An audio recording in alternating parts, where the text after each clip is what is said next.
உங்கள் தந்தி ஒன் தொலைக்காட்சியில் கருடா தினமும் காலை 6 மணிக்கு காண தவறாதீர்கள்.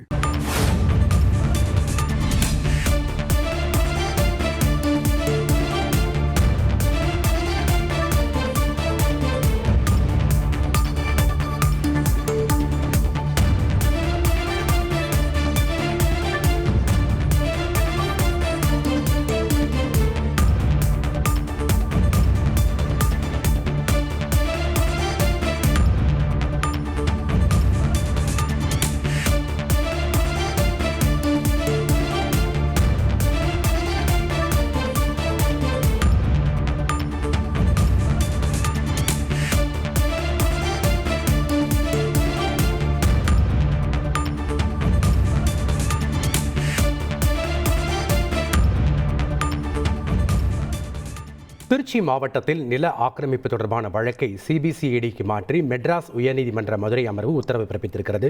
மேலும் வழக்கு ஆவணங்களை 2 வாரங்களில் சிபிசிஐடி வசம் ஒப்படைக்கவும் துவாக்குடி போலீசாருக்கு உத்தரவை பிறப்பித்திருக்கிறது மெட்ராஸ் உயர்நீதிமன்ற மதுரை அமர்வு. முக்கிய செய்தியை நாம் பார்த்துக் கொண்டிருக்கிறோம். உங்கள் தந்தி ஒன் தொலைக்காட்சியில் கருடா தினமும் காலை 6 மணிக்கு காண தவறாதீர்கள்.